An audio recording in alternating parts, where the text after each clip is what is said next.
Here we go. A special edition live stream to kick off season 2 of the post-game show. CP from Knicks Fan TV, my man Jay Ellis from the Nick of Time show. This is the number one show for the fans, by the fans, where we talk about Knicks news, Knicks rumors, and post-game live analysis featuring live callers. So if you're a diehard Knicks fan, make sure you hit that subscribe button and the notification bell so you don't miss anything. Special guest today. Yeah. Needs no introduction. Well, we're going to introduce him anyway. He's the co-host of the MSG 150 alongside Wally Serbiak and Bill Pito, covering the pregame show, the halftime show, the postgame show, and everything in between, all things Knicks. Yep. He's also the host of the Hahn show on ESPN Radio. Hahn Solo, the Knicks Fix, is in the building. Welcome to the show, man. Yeah, we're like, 2-3 weeks away from training camp, and both football teams in New York are pretty much done at this point. Done. So, I'm ready. I'm ready to talk some hoops. Let's go. I was looking for a little bit of a reprieve. My Giants, I went to opening day. I always go to opening day. It's a tradition. Little did I know that was going to be Eli Manning's probable final start. End of an era. Amazing. Man. Yeah. Another guy gets kicked out the door. Another New York legend gets kicked out the door. But it's tough.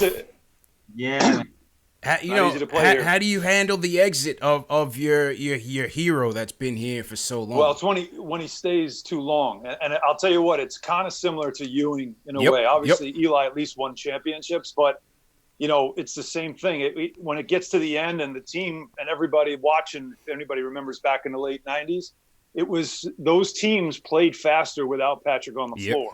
Yep. He hated hearing that. Yeah. He hated hearing that.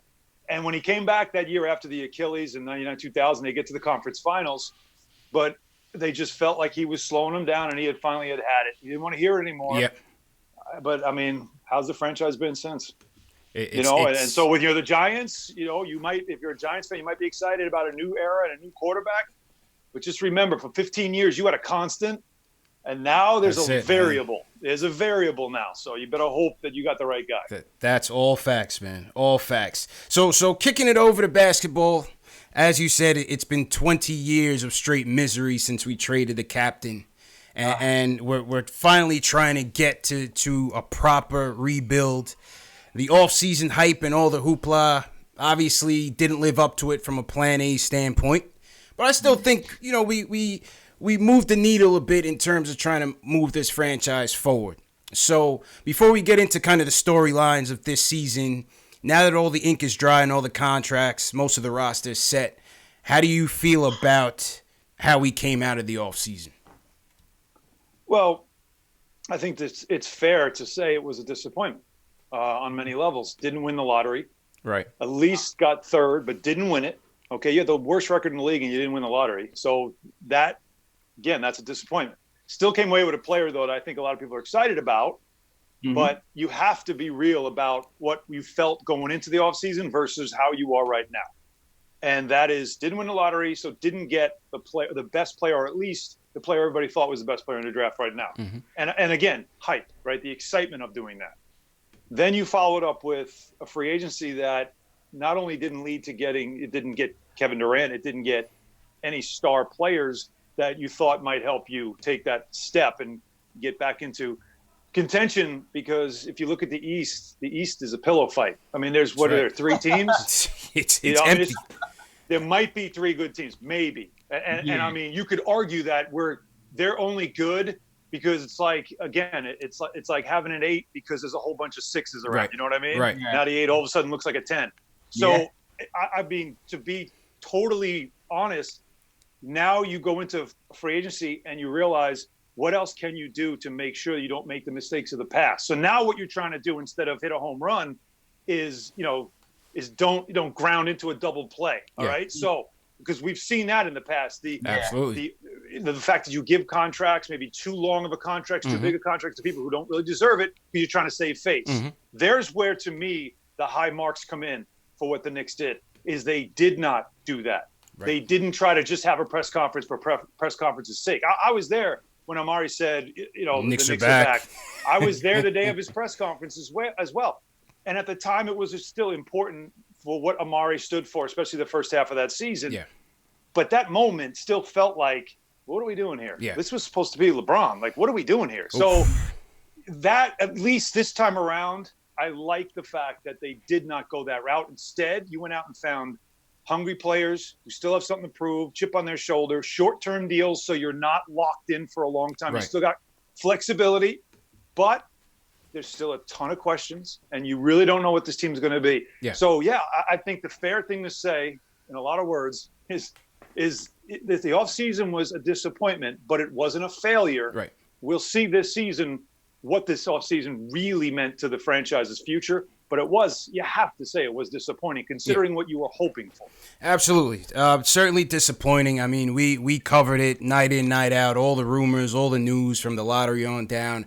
And yes, plan A didn't go as planned. But as you said, I think they executed plan B fairly well. I thought, as you said, the contracts are flexible. You brought in some high IQ veteran players in Taj and Morris.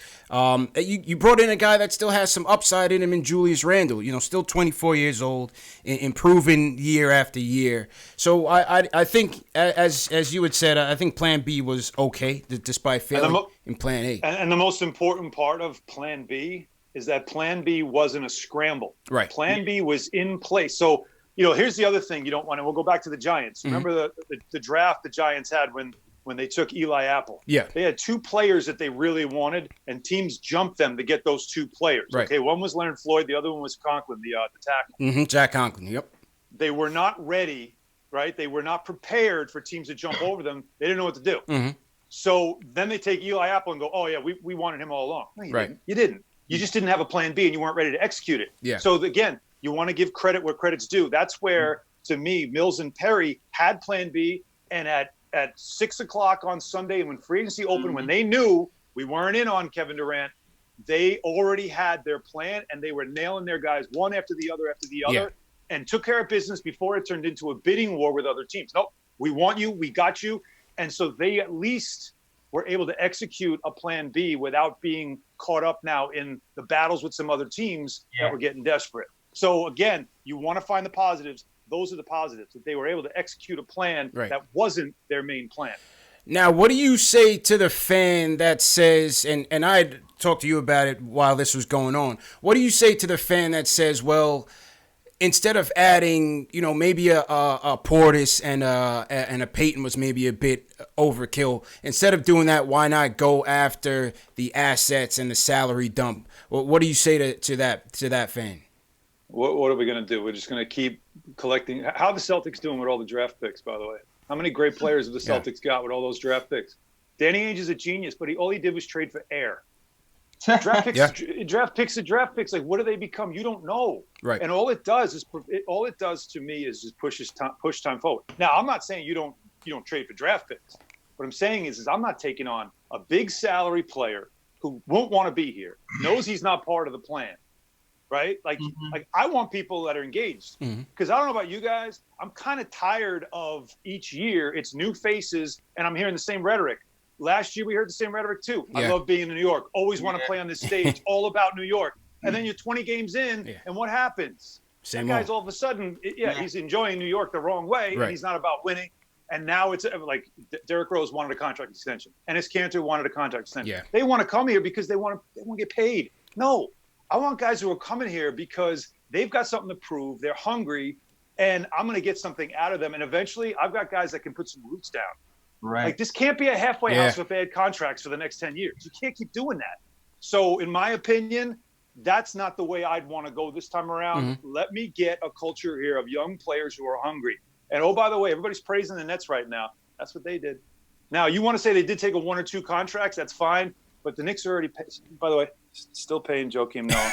Okay? So, I mean, you know what? Like you've already got one. Do we need more on the payroll? We do not. So that's why I feel like that wasn't really the plan. That wasn't the way to go.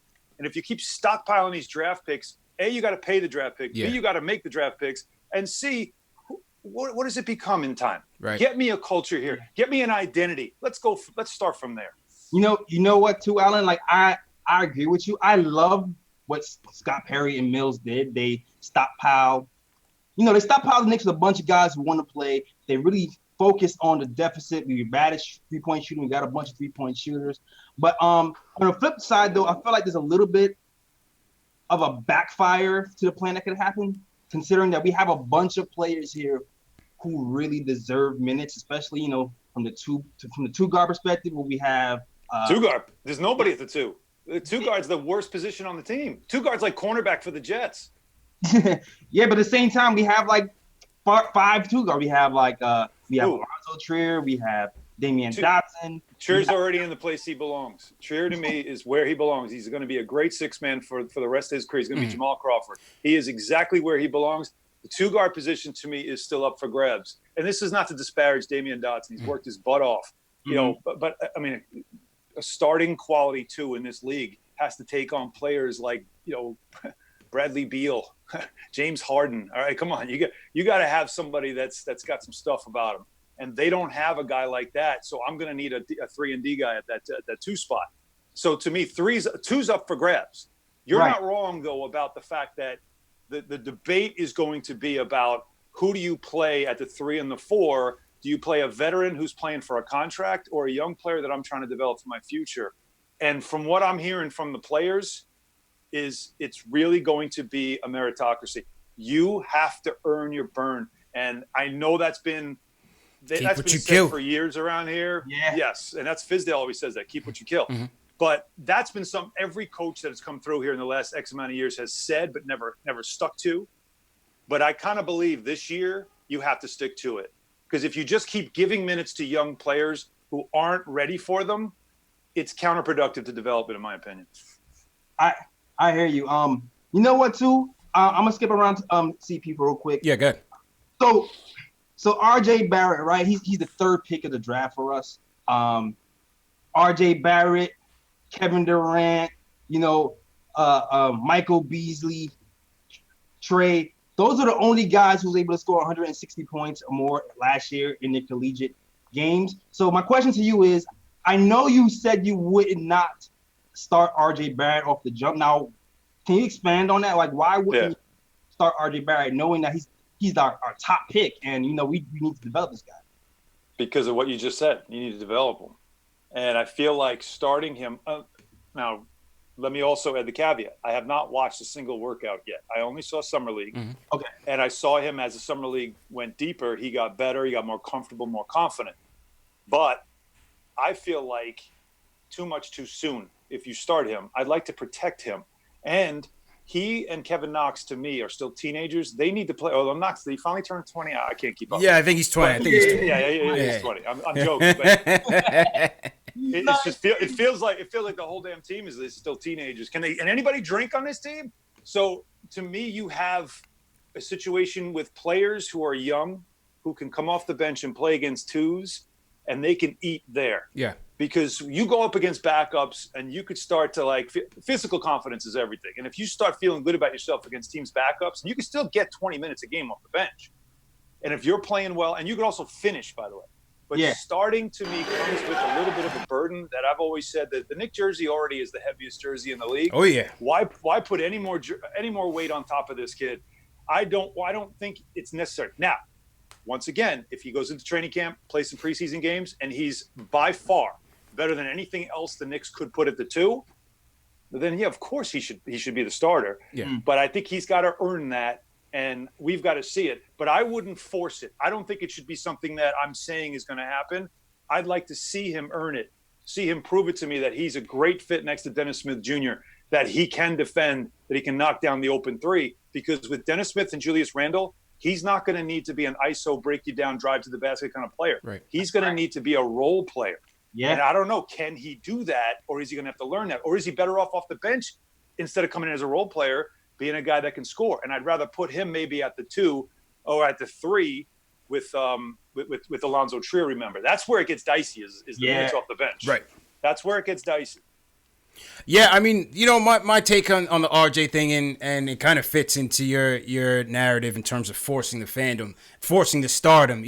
My take is that, listen, this is the number 3 pick.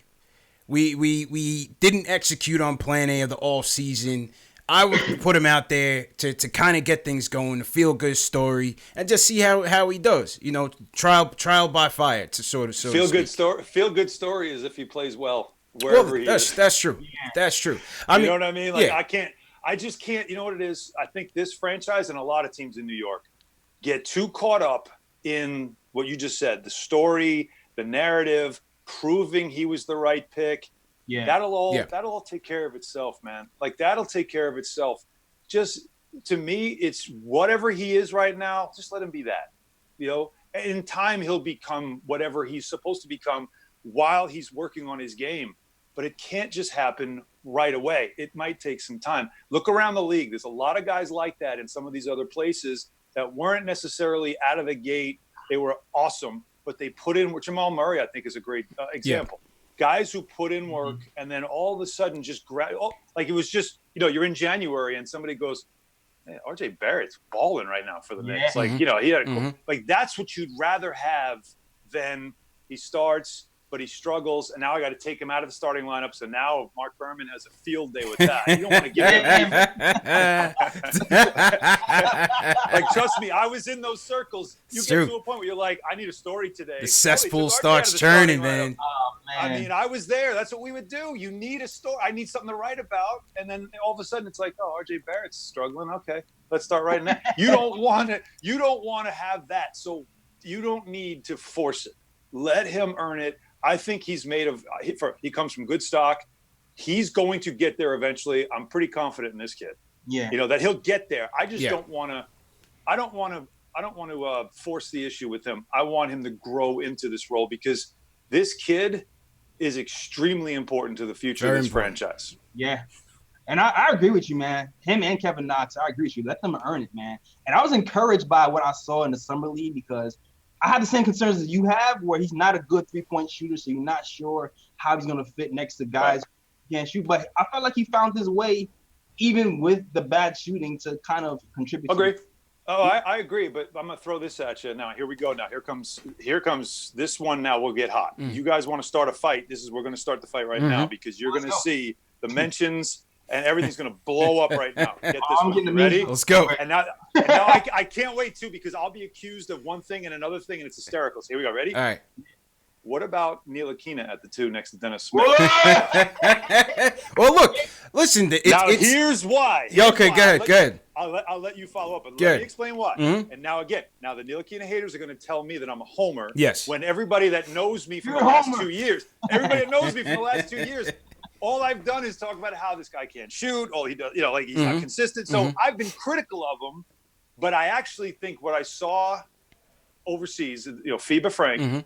FIBA Frank is a thing. If he could, first of all, if he could play like 6'6", wingspan, can defend, doesn't need the ball in his hands, and actually showed us a little bit that he can catch and shoot threes when he played over with France.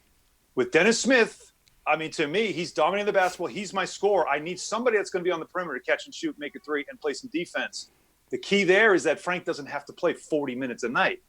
But next to Dennis Smith, now that's how you have to think about lineups. Who fits best next to a guy that I know? I remember who I traded Dennis Smith for. Right. Like who I traded for to get Dennis Smith.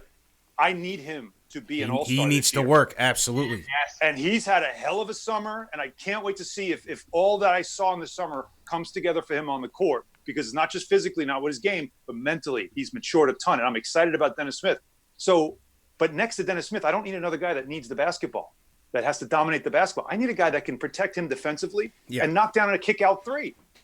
Frank right now could be that guy. You don't think he might not, and if he's not, hey, but if he's not, then at least I know I don't have to pick up his option now. I don't have to.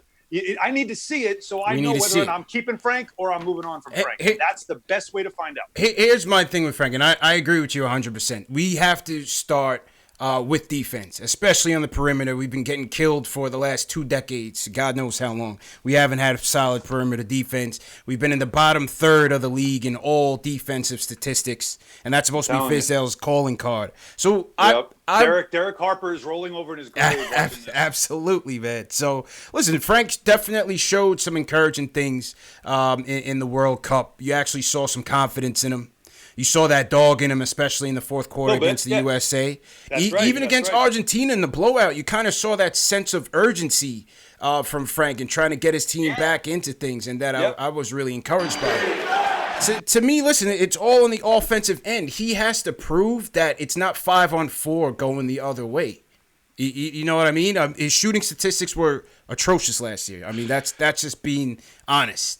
And I think that's why. It's the biggest issue. I think that's been the biggest issue. And Fizdale, through lesser words, has said he's not sure how to really utilize this kid just yet. And to me, that's what I want to see in the preseason. Yeah. They have a decision to make. They've got to figure out if they want to extend him, if they want to keep him on the team, if they want to keep him around as part of the future, or is it time to move on and just understand that, hey, that was a previous regime's draft pick, and that's not our guy, and it's time to move on. That's something that they're going to have to figure out. And I don't think you figure it out by bringing him off the bench and letting him figure out where he fits. This is a role that I've always said will probably be his role in the NBA. He's not a lead guard. Yeah. He's not a break-you-down scorer, but he can become a 3-and-D kind of player that occasionally can handle the basketball, occasionally operate your offense. But because his motor is so inconsistent, I can't rely on him, but it doesn't mean he can't be useful. Here's my way to find out if he fits what I want to do. I'm not about giving up on draft picks. I've never been. Mm-hmm. I just need to know, does he fit what I'm trying to do or not before I have to make a financial decision? This is the only way why. So, again, am I a hater or am I, one of these Frank sycophants? That's for everybody out there to judge. All I'm saying is I'm looking at it from a Knicks perspective. Right. And that's the thought process I'd be bringing into the preseason if I was running this team. But 1 second, Jay. But here's my thing with the Frank thing, right? And you're saying they have a critical decision to make by October 31st. Why continue to bring in point guard after point guard? The Moutier thing was a complete waste of time, in my opinion, right? Or even shooting guards. And then look at Peyton, right? Okay, Peyton. They claim that Perry was after Peyton even before they got Moutier last year. Peyton's going to be an interesting player off the bench, I think. Right. I think he's interesting off the bench because he can push. He plays up tempo, and he's got a toughness about him, and he can organize an offense. Yeah. So another guy can't shoot, though. Another guy that can't shoot. But I like the other things that he can bring could be helpful. I need to see it, though, of course. No doubt about it. And I totally I'm on board with his prowess as a floor general. Totally. Especially last year. He finished with, I believe he's averaging around 9 dimes a game last year. Only 4 in the second half. Only 4 plays to do that. Then he had 3 straight triple-doubles at 1 point. 3 straight triple-doubles as well. 5. He gets hurt a lot. Was it 5? Yeah. He gets hurt a lot. That's the other thing with him. He's got to stay healthy. The good news is he cut the hair. In New York, that ain't going now he can see. You can see a little bit. You can see a little bit. But my thing with Peyton is just the same thing with Moutier. It further clutters the point guard carousel. To me, from the point guard perspective in free agency, it should have either been a cut above, whether it's Kyrie or you want to say Kemba, or even a cut below. Someone who's going to be a caretaker that would know their role as a veteran backup that could help DSJ be a leader, help Frank be a leader, but not have to compete for minutes. Yeah. Okay. All right. Kyrie wasn't going to happen, and right. I'm not giving. God bless Kemba. He's a New Yorker, and I love what he's done. I'm not giving him a max at this point in his career. I'm not. I wasn't going to do it. Mm-hmm. It didn't make sense, and I know the story is he didn't want to play in New York, and the reason why was what Clyde Frazier has been trying to tell people for a long time. It's too hard to play here. And a lot of guys who know that they're not the man, capital T, capital M, they don't want it because they know look what happened to Melo. You could argue Melo, brought a lot of stuff upon himself, and I'll let you make that argument, but it doesn't mean that, as you just said earlier, 20 years, right? Yeah. But Melo gave you the best 3 years out of the last 20, and you can't overlook that. And yet people are already ready, just couldn't wait to get rid of him. And all that stuff. And the criticism he took even in the years where he was a terrific player, he still got, criticism. Still not good enough. You're still not good enough. Players see that. And that's why it's, you can bring up anything you want about all the reasons why players don't come to the Knicks. But I'm telling you, when you ask Pressure. a player, they don't want that. It's different pressure. Yeah. It's different pressure. It's look how they treated Melo. Look how they treated Patrick Ewing. That kind of stuff that I think players would rather avoid if they could, which is why I think as the Knicks have to do it, they have to grow their own. Yep. They have to. It's the only way to do it. Can't chase stars anymore. You got to grow your own. So anybody that wants to ask about Giannis in 2020, I'm hanging up on you. All right, scratch that question off. All right, let's go to Fizz. To me, Fizz has the toughest job in the NBA, trying to manage all of the depth. We won 17 games last year. It was tough to take. JL and I, you covered every game. JL and I, we covered every game from a post-game perspective. It was tough getting through those dog days of the 82 without too much good news. How do you think Fizz kind of balances the conflict in terms of trying to improve on last year's total and also focusing on developing the young core that we have here? Well, I mean, with 17 wins, it's not that hard. hard. Better. Not that hard, man. I mean, if you win 27, you're like, hey, we improved by 10. That's it. That's it, man. All kidding aside, I know that it personally for him was difficult. Like this was not easy for him. I mean, he's a proud guy. This is a guy that was used to going to finals as an assistant coach, that had success his first year as a head coach. And then look at Memphis since they fired him. Yep. Everybody that wants to talk about how Fizdale was a failure in his first time as a head coach, look at Memphis since when he was telling them it's time to change, that you can't play this way anymore and we've got to change. And Marc Gasol pulled the power play and basically got him fired. I mean, you can sugarcoat it all you want. Marc Gasol, everybody loves him. What a nice guy. He got him fired because he didn't like the fact that Fizz told him, you're a dinosaur. We got to change the way we play. Right. And he got upset, went to the owner and got him fired. But where's Memphis since then? Everybody's got fired now. And all their players are gone. True. Right? Like, think about that. So, and obviously Gasol's gone too. So you can't look at Memphis as that experience where he failed. You look at it as Fizdale saw it coming, tried to warn them, and they told him that he was crazy. Quickly. And they got rid of him. Quickly. I know. It was insane. So, that happened to him. And then he comes here and, he's a prideful guy. I want to prove that what happened in Memphis, right? And, what happens this past season happened. And he spent a lot of time focusing on trying to, put a growth mindset into young players rather than the old school way of coaching, which is, you got to, ride them and you got to be tough on them and you got to force them and push them, because he knew this was a loft issue, lack of freaking talent. There's just not enough here. So most nights you're going to struggle. And how many games were they close towards the end and then just didn't have enough and finished the battle back a lot of times? That's a typical young team. So I know going into this year that I can only imagine how fired up he is to get out of the gate quickly. And the schedule is going to make it tough. But they've got some tough players. And I wonder I want to know what the identity is going to be. And I wonder what kind of identity Fizdale is going to instill. Because this is no longer now, hey, we're young and we're just going to try to develop. We need to lay down the foundation of an identity of who the Knicks are. Yep. And I think that's what his focus is going to be this year. And I'm curious what that identity is going to be. I know what I would make it. I want to see what he would make it. JL, so where are you at on Fizz? Man, I want to echo what I want to say, because I've been doing a lot of Fizz defending over the last year or so. Like, Fizz has done well for Memphis. He put down a defensive identity for Memphis, and I feel like the same thing will happen with the Knicks once we get all the right pieces around the Knicks to actually play defense. Last year we had Cantor, who was a turnstile on defense. Oh, and we also had Moody, which, I mean, I don't agree with Fizz playing all those minutes considering he was gone. But I just feel like with the pieces we had this year, we got some three-point shooting that we desperately needed. We got a couple of defensive pieces. I feel like with the new pieces we have this year, Fizz is going to be able to at least get to 30 wins, get to a respectable winning percentage for the Knicks. And you know what? Start to build a culture, like Alan said, man. I'm happy. I'm curious to see what Fizz is going to do this season, man. Yeah, and it's a matter of getting a guy like Dennis Smith, who I know he was in his ear after they traded for him, after they got him, he was in his ear. Yeah.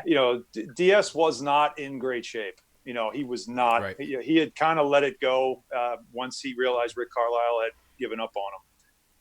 And he had let it go. And so his body wasn't really ready. You remember the game he played in Detroit? He had the 360 dunk. Oh, yeah.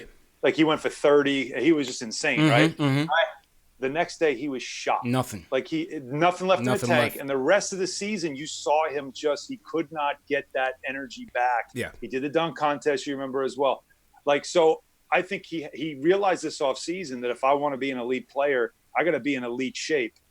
And so I do think that he spent, and from everything we've seen, as far as, everybody has videos out. Mm-hmm. Everything we've seen shows us that he's got himself into elite conditioning. Now, can he maintain it during a season?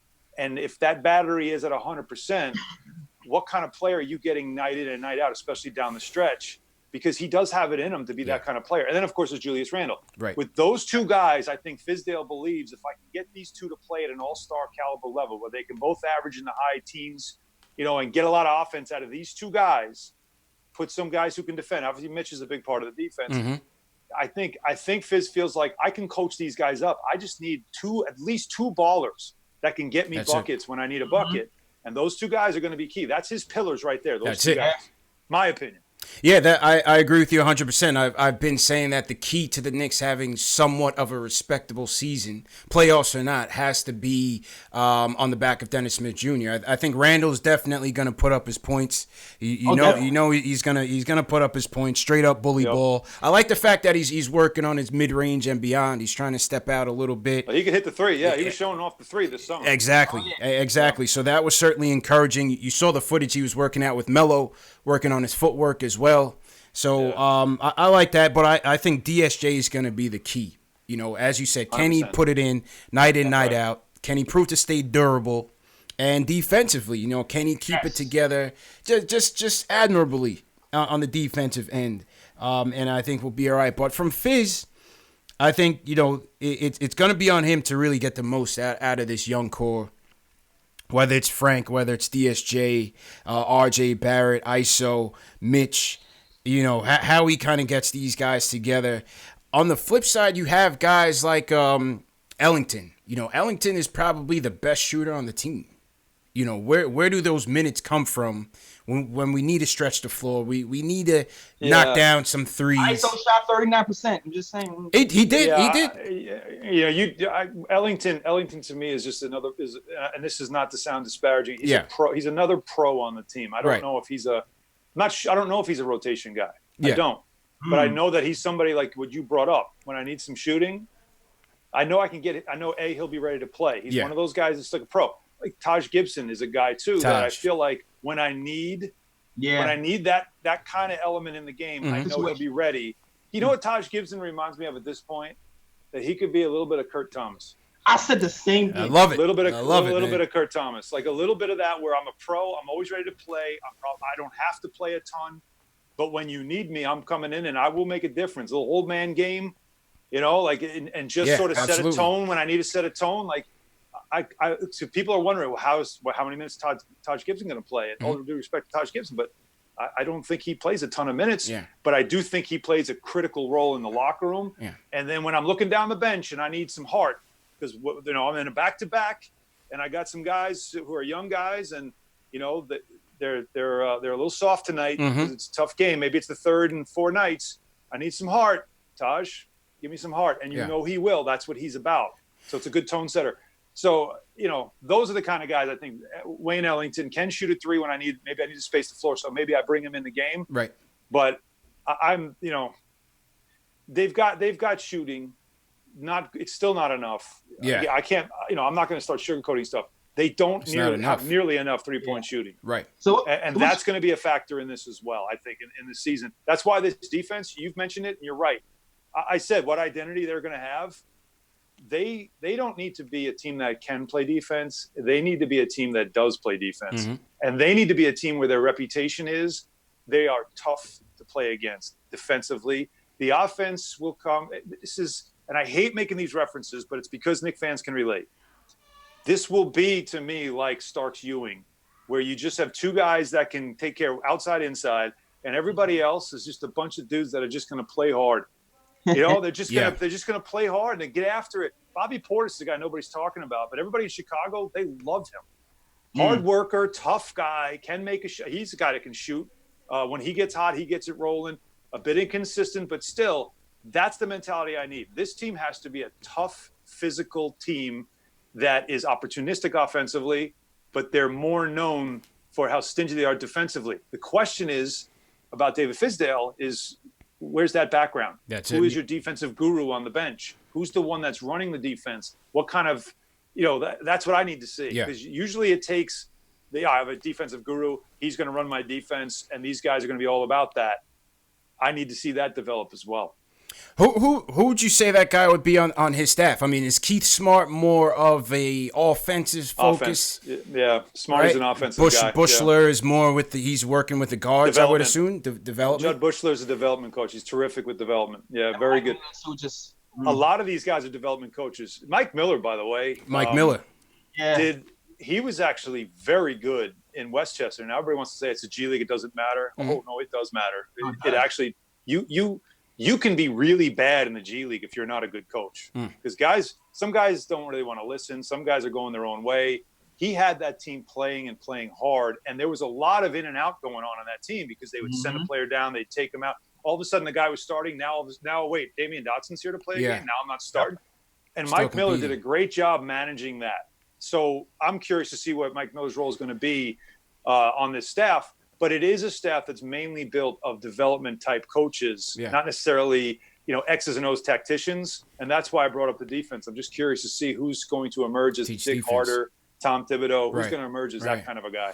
The secret sauce is on the staff. That's what Craig Robinson said, man. So hopefully it. That's a great point. It reveals itself. I have a question too. I have a question real quick. Who's your ideal starting five? Oof, well, pressure. You already heard my backcourt, right? Yeah, I know, and I know nobody. And I know it's going to drive. I'm trying to set everything on fire, Alan. I'm trying to. No. Nick's Twitter's already probably. I haven't looked yet. I'm waiting to see because I know I'm already being called a homer or something. But and then the Frank, those people that are the Francophiles, like they'll be telling me how I'm a hater for some reason. You can't win, man. What a civil war, man! It's the Hatfields, McCoys, the Democrats versus Republicans. There's no middle ground. There's no middle ground. No neutral zone. No. But all right, so that to me, I'd start the preseason that way. My backcourt now, and I need to see how it looks. Mm-hmm. I'm not putting that in ink. Okay. I'll put Dennis. He's in ink. Frank, I want to see. Okay. It could be a good complementary piece. It could be, but I need to see it. 3, 4, 5 is interesting. 3, I feel like Randall and Marcus Morris have to start. I think so. I need physicality. So. Now the question, of course, is: do you have Mitch at the 5, or do you just stay young off the bench and maybe move Randall to the 5? But I think Mitch, because Mitch and Dennis Smith in an alley-oop, pick and roll, Gotham lob all day, man. Oh, that could just be special. So that's my 5. Now you could say, well, Marcus Morris is a 4; he's not a 3. If I'm playing the way I want to play, which is thug mentality, I want Marcus at the 3. I like that. Look, I always have this saying that from an old school kind of thing. It's basically that you can use 5 fouls because they don't kick you out until you make 6. And even Pat Riley used to say they can't call everything. Yeah, that's it. That's true, man. That's true, man. So, I know there's flagrant fouls today, and I know the league reviews stuff on video and fines players. If I'm a head coach or if I'm I get paid a handsome amount of money. I pretty much tell my players, like, look, you take one for the team. I got you. You know, this is not a bounty gate thing. I'm just saying that we need a mentality. No, we need to play tough, man. We need to bring that back. Everybody comes in here when they get signed. They say the same thing. We want to be the '90s Knicks, and then it's Matador D left and right. The lane is wide open. Up to it. Well, we're all best friends now. That's the other. Oh thing. We're all best friends. Yeah, always. Summertime. Everybody's buddies. And what there's a saying, by the way. Let me get it up for you. Mm-hmm. I'm going to find this saying. Here it is, right here. I found this. Newt Rockne said this. He said, "At home, we're the host, and I never liked the idea of being embarrassed in front of our friends." And I would put that Newt Rockne statement, I would put that right in the door as you leave out the tunnel for the Garden. I like that. Like that's what Absolutely. it is. Like, think about this. I'm not being a gracious host here. Nope. Like, I'm tired of hearing about players saying how much they love playing at the Garden. I want players to say how much they hate playing here. Tough place to play. It's got to become a tough place to play once again. Going there. I hate going there. Like, I'd rather hear that more than anything, because then I'd rather the players who play for the Knicks say I love playing there. Absolutely. That mentality's got to flip. We lost that somewhere. I don't know where, but that mentality changed where it's now the opponents used to go, "Oh man, I love playing here." Like, what do you mean you love playing? I don't want you to love playing here. I want you hating it. Yeah. That's what I'm thinking, and I'm hoping. So that's my 5. That's what I would do. Okay. And again, if you say, "Oh, Mitchell Robinson gets the foul trouble," I don't care. I don't let him. I mean, you tell me if he averages 4 fouls a game, that's a bad thing. Nope. Well, you got Taj, right? Yeah, be good. That's my point. That's why you have depth, because you're allowed to now play as hard as you want. Because if I get tired of foul trouble, I got somebody else that's got my back, and it's okay. True indeed. That's it. True indeed, man. JLs, we're going to go to the phones with a quick reset. Salute to everybody watching. Hit that thumbs up for Alan Hahn, special guest in the building. If you're a diehard Knicks fan, make sure you subscribe to the channel. This is our season preview discussion with Alan Hahn once again. You guys in the chat, where are you guys watching from? Put your city in the chat. Let us know where you guys are tuning in from. If you guys are new to the chat, also hit a hashtag new so we could shout you guys out. And what do you guys think about Alan Hahn starting 5 from the preseason? He said from the preseason. DSJ at the 1, Frank at the 2, Marcus Morris at the 3, Randall at the 4, and Mitch at the 5. Leave a comment in the chat. Let us know what you think about Alan's potential 5 here. All right, let's go to the phones. First guy up is Guillermo from Brooklyn. He wants to talk about the style of play that Fizz should implement on offense. Guillermo, how you doing, bro? Yo, it was good, man. How you guys doing? How you doing, Alan? Good, man. Yo, Guillermo, you got to take it off speakerphone and just talk a little bit louder. All right, you can hear me better? Yeah. All right. Yeah, I was just curious, given Fizdale's experience in Miami, his experience with the Grizzlies, how do you see his offensive system playing out with the Knicks? I know we got a lot of guys coming in, but we do have athletic forwards. We have, the on-ball point guard that he likes. And we do have big men who can shoot. So I was just wondering, how do you see this offense playing out for the season in terms of just the style of play? Yeah, and I mean, last year, you can't really base a lot on what they did last year because, they didn't really have anybody that could carry an offense. They tried some stuff with Dennis last year when they got him. So you saw a little bit of a hint of high screen roll. They don't have the shooting to spread the floor that can allow teams to just crash down on him. But I do think you're going to see a lot of similarities to where they played in Miami. I just think they're good. It's the way the game is going now. He wants to play fast, wants to get up and down the floor, but it has to be controlled. I think at times last year when he tried to play fast, it was too fast. It was out of control, and he had to dial it back. So they want Dennis to go. Like, he's that good, that athletic, that when you get the ball and you see a lane and somebody pick you up 3/4, go. And then, of course, you tell the other guys, run with him. Don't be lazy. And that's where Kevin Knox comes in. Kevin Knox, at times, if he runs the floor, he can run the floor really well, and it's impressive, and he can finish. But there are also times he becomes a ball watcher. Frank does the same thing. They do too much ball staring, like stare at it. Oh, there he goes. You got to go with him. So, it's all going to depend on whether or not there's enough guys that want to run. So, but I do think he's looking to play the way you're seeing the rest of the league play. It's going to be a lot of two-man, he and Julius.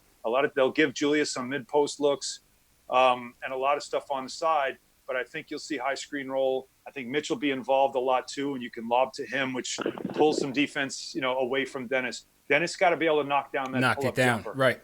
Yep. Yeah, that's a big part of this too. I agree. And just real quick before I leave, you guys kept talking about DSJ, right? I do have another idea. So obviously RJ Barrett, he can pass really well out the double teams. As you saw in the last 2 summer league games, when he gets to pick and roll and he's allowed to operate in space, he's a lot more dangerous. And I think that when you allow him to be kind of like a jack of all trades, like how the early Dwayne Wade was, he can play. He feels a little bit more comfortable. So how do you feel about him playing at the 1? I don't love him at the 1. As like a point forward. Yeah, like maybe on a wing where he's doing a lot of work, like you said, a little Swiss Army knife kind of stuff. Maybe some of that early flash stuff that you saw in Miami with Wade. Can he? I don't think he's got the athleticism that Dwayne Wade had. Obviously, right. Dwayne Wade could explode to the basket and finish strong. But I do think that RJ's shown he can absorb contact. And if you're throwing bodies at him, if he's got big passes, and that's I think that's a possible role for him. We'll see. He's got to develop into it. Yeah, I'm intrigued because we saw at the Summer League that he started playing a lot better when they gave him the rock and he had the ball in his hands. So where they play RJ is certainly going to be interesting out the gate. But also, he was kind of playing a lot of point forward, too. It wasn't like exclusively point guard. It was just like, all right, if you get the rebound, push the ball. Go. And I'll set up the green light. That's right. Green light if you have it. If not, give it to the guard. Yeah, 100%. That's exactly right. Yeah, that's what they were doing. Absolutely, man. Appreciate the call, Guillermo. And salute to everybody in the chat. Let's see where some guys are headed in from. We got EJ from New Haven. Jarrell Williams checking in from D.C. Jaime Hernandez, Tucson, Arizona. He says #new. So welcome to the show, Jaime. Make sure you subscribe. We have Strong Island in the building, Alan. We got a couple Long Islanders in here with us. Harlem World, Sid Leonard, what's going on? Syracuse. Rel, stay flexing. He says #new. So welcome, Rel. All right. Okay, let's go back to the phones. Jamal from Jersey. He's a regular caller. He wants to ask Alan, what do you think went wrong in free agency? Jamal, what's going on, man? What's up? How you doing today, fellas and Alan? Good, man. What's up? Actually, you kind of answered that a little bit earlier, so I want to go to another point. I'm wondering what you think about the same old Knicks narrative that is Dolan and this, that, and above. My opinion is when you're a perennial loser year in and year out, media and everybody else that, has to do their job, just focus on the negative, and it's easy to say Dolan this and Dolan that. And we had so much internal conflict in the building, like with Phil having his own journalists he wanted to get stuff out to, and people just leaking things for specific and personal reasons. And with this regime, I feel like it's different. It's more cohesion. And I think the Porzingis unfortunate situation is an example of that, because there's no way he could have gotten that trouble and we not hear about it until he's out of the building as a Knick. And that should tell you something, that part of it there is that, that incident that KP was a part of. And I know of 2 other things that never got out about him that'll never get out. But, they protected him. That's why when people talk about how the Knicks failed Porzingis, I feel like it was a failure, absolutely. I said it when they traded him, that it was a terrible day, that it had to come to this, that he didn't want to stay and they couldn't convince him to stay. So everybody failed. His brother failed him, as the way they were guiding him. Maybe bad guidance. The kid was immature about a lot of things. And he also didn't recognize that the team did do all they could to take care of him. They really did. And was he what he wasn't happy about? He's never talked about it yet. He will have, hopefully eventually. My question is, do you think it was the whole Phil tenure? Yes, I think it started there. The mistrust began there. It continued there, and I don't think they ever were able to. And I know Fizz tried it. I know Perry tried it. They were never able to just get him back in the fold. And he went from the kid who was like, "Oh, I have this key to the gym, and I can go to the gym anytime I want. I love that." To, sliding into DMs and hanging out a little more than he should, and also, basically side-eyeing everybody that tried to talk to him about how much he meant to the franchise. So, but all that aside, what you just talked about is something that I often talk about on my radio show. and that is that when you're a fan of a team like the Knicks, like the Jets, the Mets deal with this as well, and you get that same old blank, you got to understand that that's not going to change. You can't get angry at it. You can't get frustrated by it. If you're a team, you also can't let it dictate what you do. Yeah. Like you can't make decisions based on, the media is going to kill us. Yep. You make a decision that's best for your business and move forward. And that narrative goes away when you start winning. When you start producing, when you start showing that you're heading in the right direction. Let me tell you a story about the Golden State Warriors. The Golden State Warriors were a laughingstock franchise, believe it or not. Yep. They had Monte Ellis. I was there. They had Monte Ellis. They drafted Steph Curry, and no one there wanted them to draft Steph Curry. Then Curry got the ankle injury. Then they gave him the extension, and they traded Monte Ellis. They had a night where they were honoring Chris Mullin, and the owner came out, the same owner who's there now that everybody loves. The owner comes out, and he was booed by the crowd to a point where who was it? Rick Barry grabbed the mic and scolded the fans, saying, "This is not about that. This is about Chris Mullin, and you should honor Chris Mullin." Now, just understand that they had to prove that they knew what they were doing. They were heading in the right direction, and it took them time to get there. And obviously, once they did, it turned into something spectacular. The point I'm making is that nothing ever changes overnight when you're a franchise that has lost as long as a team like the Knicks have lost. People will expect you to fail until you prove you can consistently succeed. So with that in mind, when you're a fan and you see that no one's believing in your team, what do you want them to believe in? There's no history to believe in it. And I'll quote Steve Mills last year. You have a reason to be skeptical. He even said it himself. Yeah. You have a reason to be skeptical, and they know that. So this is about get your head down, and you have to, as a franchise, plow through this stuff. Take all the arrows. Go ahead. Say what you're going to say about us until you start winning, until you start proving that your plan is working. Then you'll start getting the accolades. But people aren't going to say, "Oh, I like what they're doing. I'm going to believe in them." No, because we've had that before. You've seen those moments before where I'm going to believe in them now. Nope, that was bad. Believe in them now. Nope, believe in them now. Nope. So after a while, right?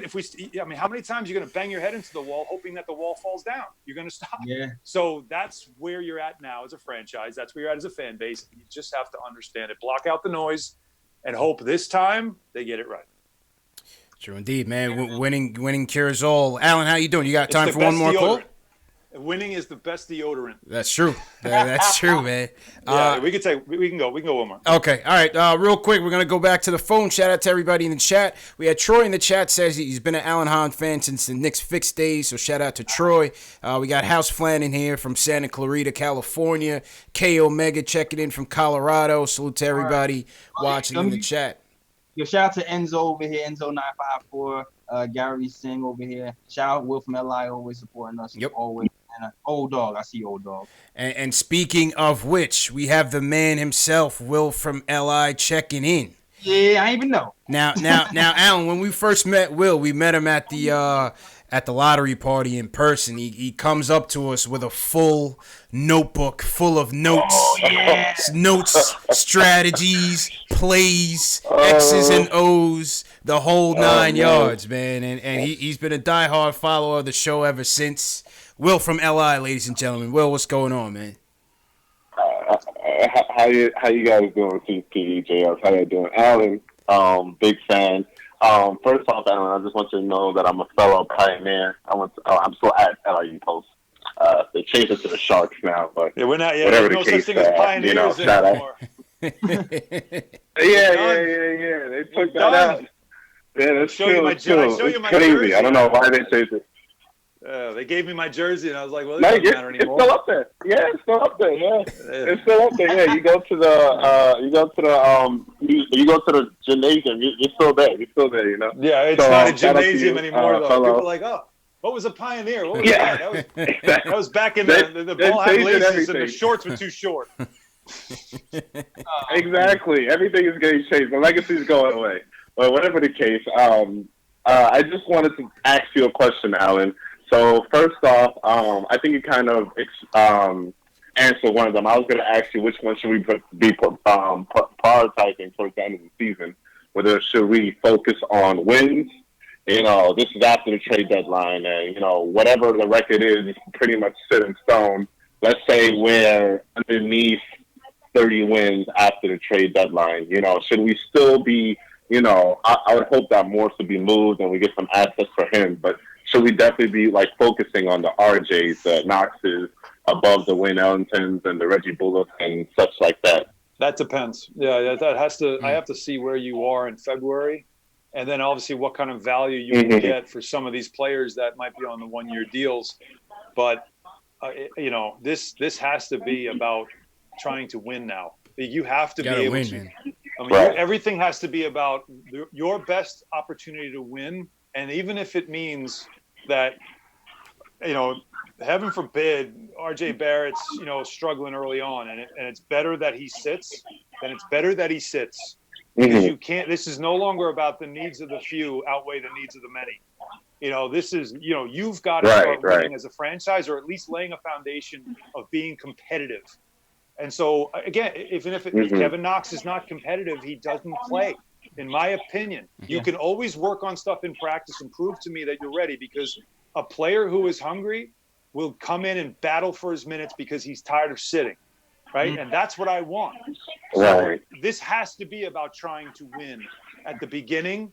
Now, if you get to February and it didn't work out, and again, you have injuries or whatever else happened to you, trade deadline, well, that gives you the flexibility. Now you have these short-term contracts that you can, maybe try to do something for your future. But I to me, there is development, and that always has to take precedent, but never over winning. Not at this point. Can't. Absolutely, I agree. And then I just had one other question about Frank. Real quick. Seeing how he just recently did his work inside the FIBA World Cup. Do you think that this Frank's showing in the FIBA World Cup will give him some confidence going forward that will carry over to the season? And if so, do you think that he's still a player worth keeping or a player worth trading? I know he's in your starting 5. I'm not going to give you any heat for that, but I know that Nick's Twitter probably will. But, I just want to get your opinion on that. Bring it. Honestly, I think this is the time to find out if he's going to be somebody that fits into the way you need to play, the way you need him to play. And so I have to give him every opportunity, and that's what I would do in preseason. It's what he did overseas, what he did in the World Cup. Now, his last game wasn't good. He didn't shoot the ball well. I don't know. Did he get tired? I don't know. Their coach was funny with his minutes, too. It was a little bizarre the way he was used. Yeah. But I know that, and the biggest issue I have with Frank is not necessarily, his shooting can come and go. It's that his effort level comes and goes. He's engaged and he's really good. Then he's disengaged because maybe he's not happy about, sitting out. Then he comes back in the game and he's not. Even against the U.S., he had a terrific start. They brought him back in the second quarter and he was non-existent. Then they brought him in the second half. He didn't start the second half. Yeah. He comes in the second half and he was really good. And down the stretch, he was fantastic. Yeah. So solid. That's the problem is he is, Forrest Gump. He's a box of chocolates. You never know what you're going to get with him. But I'm hoping that what you see in preseason is somebody that will give you that consistent effort because he wants to earn the starting minutes and prove that he belongs. That's what he's got weighing on him. So I got to give him that opportunity. I can't say what I saw in China is, now he's back. I believe in him. What I saw in China tells me there's something there. Right. Now I need to see if I can get it out of him, or is he just always going to be that inconsistent guy that's going to tease you? I got to find out. That's right. Well said, man. Now's the time. So, Alan, man, we just want to say once again, we appreciate you coming on, giving us some time. We know you're a busy guy, man, so you gave us an hour. That was more than we expected. And we definitely appreciate you coming on and giving the fans some insight on the team going into the season. My pleasure. I had a lot of fun. I love talking hoop. One question, man. I see those Emmys shining in the background, man. How do we get one of those things, man? Is there like a what do we? Yeah, is there a YouTube Emmys that we need to know about? How do we sign up for that program? Look at her shine. Isn't that nice? This is what happens when you work with great people at MSG Network. Is that these things happen. Now that's only 4. I got a little dynasty going here. I do need 5, and I believe we have a shot at some. I don't know. I can't remember now if we did or we didn't, but I'll double check. But I think there are awards for YouTube and stuff. No, they are. Yeah, there are. Yeah. I want the Emmys, man. The Emmys, it's glistening in the light, man. I like how it's shining back there. That is what it's all about, isn't it? In the end, all the hard work, and you like to have a little something to show off for it. But hey, you guys keep having shows with this kind of energy, you'll get there. You'll get there. Thanks again, man. Alan Hahn, appreciate it. Everybody in the chat, throw a one in the chat for Alan Hahn, man. That was fantastic. Alan, thanks again, man. All right, appreciate you guys. All right, that was Alan Hahn. What? Jay Ellis, man, what do you say, man? What do you say to that? Man, I can't get used to this, man. I don't know if I can get used to this, man. Well, let me get you in here. Salute to everybody that was watching. That was a special edition live stream featuring Alan Hahn of MSG Networks, man. Let me just get Jay Ellis back in here. What? Really cool. Really cool, man. That was mad. He's mad cool. Yeah, cooler than I expected. That was really good stuff, man. We definitely appreciate him once again for coming on and giving us some time. Salute to everybody watching, man. We had a lot of people, man. We had almost 400 people man. On YouTube watching us. We don't know if you guys are at work or where you guys are at. If you guys got jobs, thanks for sneaking away and spending some time with us. CK2K in the building. Shout out to CK. Yeah, man. Shout out to everybody in my chat, man. Old Dog, Rashawn, Chris Coward, Chris, Michael Moss, Young Simba. NBIC jumping back and forth. Shout out to Shells, man. Shout out to Shells. Edward, shout out to everybody who came through, man. Can I shout out to everybody who came on the program who kind of helped build this momentum, man. Yeah. Like Chris Childs was a big. Chris Childs, Begley. Tommy Beer, Mark Berman. Yeah, man. Man, this is crazy. It's only getting bigger, but it's a collective effort because, like I said, without the viewers, without people like, share, and subscribe, this is why we ask you guys to like, share, and subscribe. You got to help us promote the show. If you're a fan of the show, if you're a fan, this is what we ask of you guys. Hit that thumbs up button as soon as you get into the live stream. Any video. Share these videos. Goes a long way. Share these videos with your fellow Knicks fan. And subscribe to the channel. Subscribe to the channel so that you don't miss any of the next episodes. Let's salute some super chats. Word. Kurt Cobain just subscribed to the channel. He's back from the dead, I think. Oh, snap. Yeah, man. I mean, come on, bro. We're bringing the dead back, Jay Ellis. Bringing the dead back. That's how lit. How are you not the best? That's how lit the show is. We got people checking in from the grave. Shout out to Kurt Cobain in here. Damn. Nah, no disrespect, but shout out to him. Michael Parker, salute to Michael Parker, #1 fan of this show. He says salute to Jay Ellis, CP, and Alan Hahn. He asked the same thing that Will did. Did Frank solidify his spot on the team following his recent outing? I agree with Alan. I'm not going to point to the FIBA play to say that he solidified anything. #1, much of the competition was there wasn't NBA caliber. A lot of the guys in France's group coming out was like, they were playing Dominican Republic, who didn't even have Horford or Towns. They were playing teams like Jordan. Turkey wasn't really that strong this year. When they played the U.S., that was a nice sample. Nice. But the only thing is, I don't know what it is about Kemba Walker, dog. Yeah.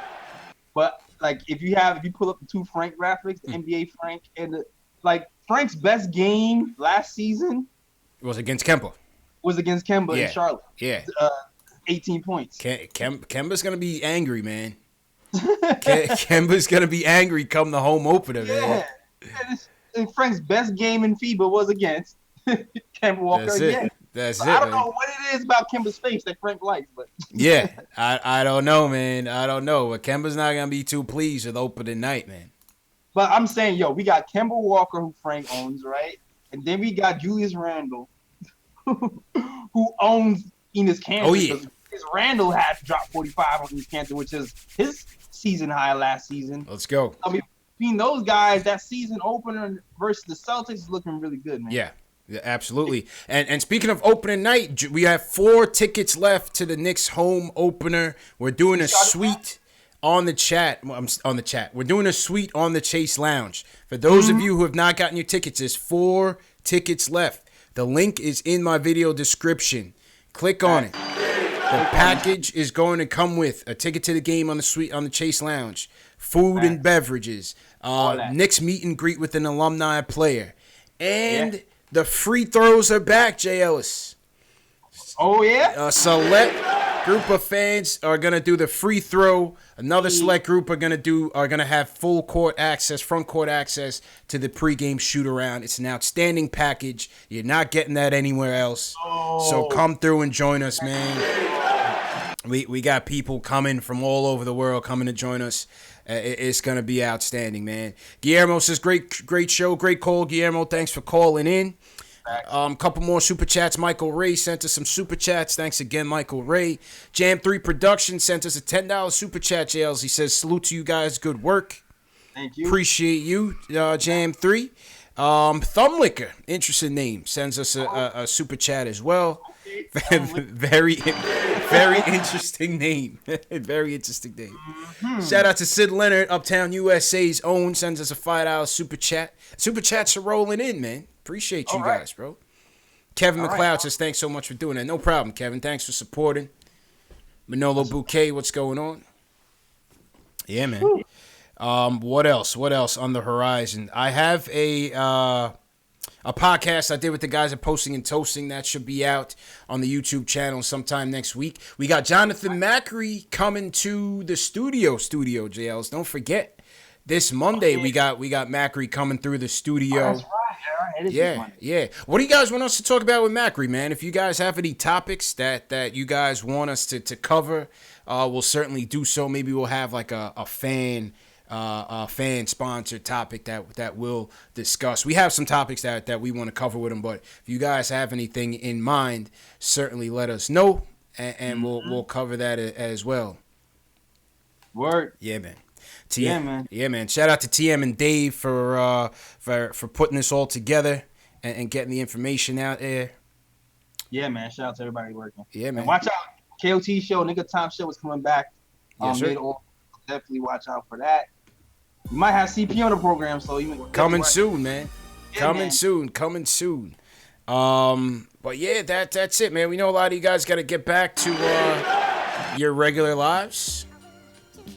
And so we just want to say, Andrew Back, thanks for the super chat. Much appreciated. You've been here. Salute to everybody that's watching. All the hashtag news. Thank you so much for joining. We hope that this won't be your last time.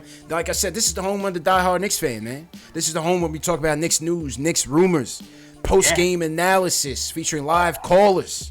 Oh, live. We got distinguished guest, Alan Hahn. We just had Chris Childs. Who's next? We don't know. Who's next? We don't know. You don't know. But the bottom line is we are working. This is where it's at, man. So we hope you guys continue to support us, continue to share these shows. Tell a Knicks fan if they're not here following us, you got to get in here, man. This is it. This is the spot. This is the spot, man. Content. Absolutely.